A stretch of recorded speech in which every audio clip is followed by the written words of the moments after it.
In cyclical investing, few errors are more costly than misjudging the turning point. One such case emerged recently with Samsung Electronics' first quarter earnings miss. It was a disappointing print weighed down by persistent weakness in memory chip demand. Yet the market response, initial disappointment followed by a measured rebound, hints at something deeper, the realization that the bottom may already be in, even if the data hasn't caught up. This video explores the dissonance between backward-looking results and forward-looking valuations, and why markets and analysts often struggle to price known inflection points effectively. Through the lens of Samsung's results, we will examine the anatomy of framing errors, behavioral biases in modeling, and how memory markets serve as a perfect case study in the art and science of inflection investing. Samsung's Q1 2025 results came in below expectations. Operating profit fell short of consensus, with the memory chip division once again the primary culprit. Persistent oversupply, tepid OEM demand, and still depressed average selling prices, ASPs, weighed on performance. Analysts quickly revised down full-year estimates, and yet the stock didn't collapse. In fact, it modestly rebounded in the days following the release. Why? Management reiterated its expectation for a second-half recovery, citing improving inventory dynamics and early signs of pricing stabilization. For seasoned investors in the semiconductor cycle, the playbook felt familiar. Stocks bottomed well before earnings trough, but consensus seemed hesitant, anchored to bad news, reluctant to upgrade despite management's increasingly confident tone. This dissonance offers a window into how markets, despite their forward-looking nature, can be surprisingly backward-looking when it comes to inflections.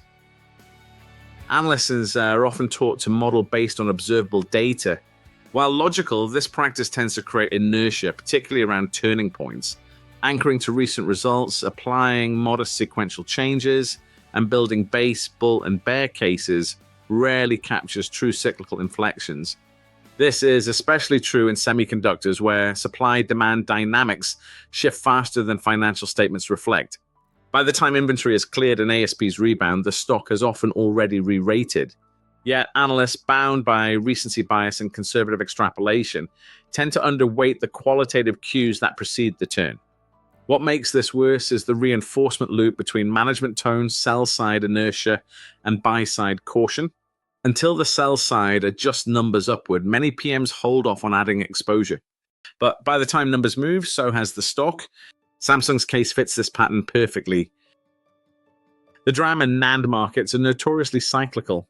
Booms bring aggressive capacity expansion, followed by periods of oversupply, falling ASPs, and margin compression.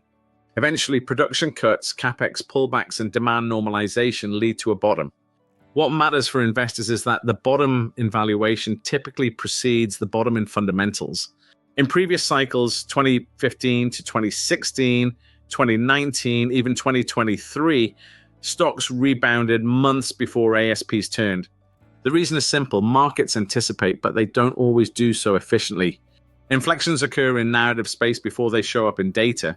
When Samsung announces wafer start reductions, or when Micron signals capex cuts, savvy investors know the groundwork for recovery is being laid, even if quarterly earnings remain dismal. Why do stocks often rise while earnings still fall? Because valuation is a function of not just what is, but also what could be. In cyclical sectors, this dynamic is exaggerated.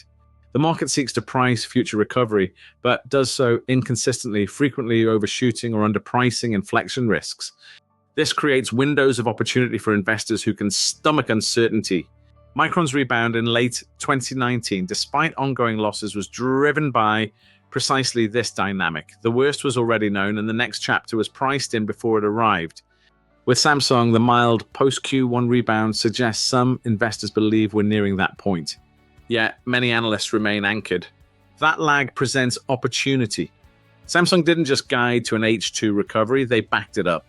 Wafer start reductions, a shift in management tone, and references to stabilizing channel inventories all suggest the bottoming process is underway. Industry peers have echoed similar views, but these qualitative cues rarely make it into spreadsheet models. Most analysts wait for ASP data to move, or for gross margin improvement before adjusting estimates. By then, the re-rating is over. What's needed is a dual lens approach, quantitative modeling complemented by narrative analysis. Listening to management language, tracking CapEx trends, and reading between the lines on earnings calls is often more predictive than waiting for revisions. So how should analysts approach inflection points like this? First, abandon strict linearity. Scenario modeling should include nonlinear paths where sequential improvements lag fundamentals but precede market moves. Second, integrate qualitative signals into DCF frameworks, not just management tone but industry checks, OEM commentary, and lead times. Third, ask what's already priced in.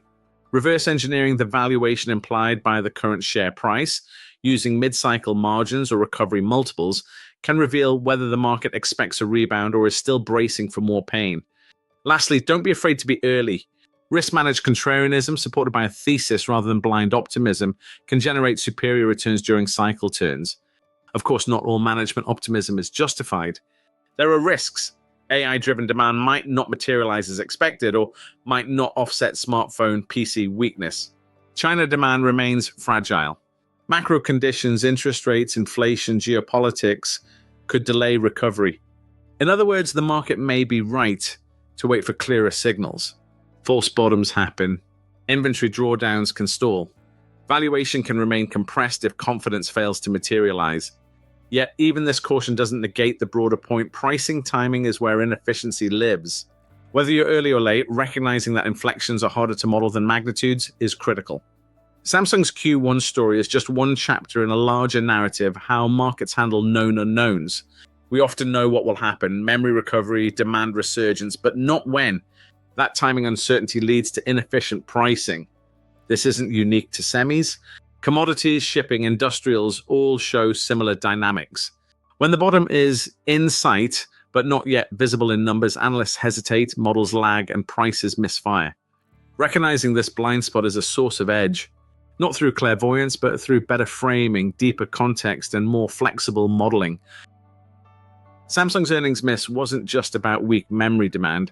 It was a reminder that inflection points are messy and the market's vision, though ostensibly forward-looking, is often myopic. For investment analysts, the lesson is clear. Inflection investing requires more than numbers. It demands narrative fluency, cycle literacy, and the courage to look through the trough. By refining how we interpret signals, integrate qualitative insight, and frame what's priced in, we can avoid being trapped by the rearview mirror and instead learn to see around the bend.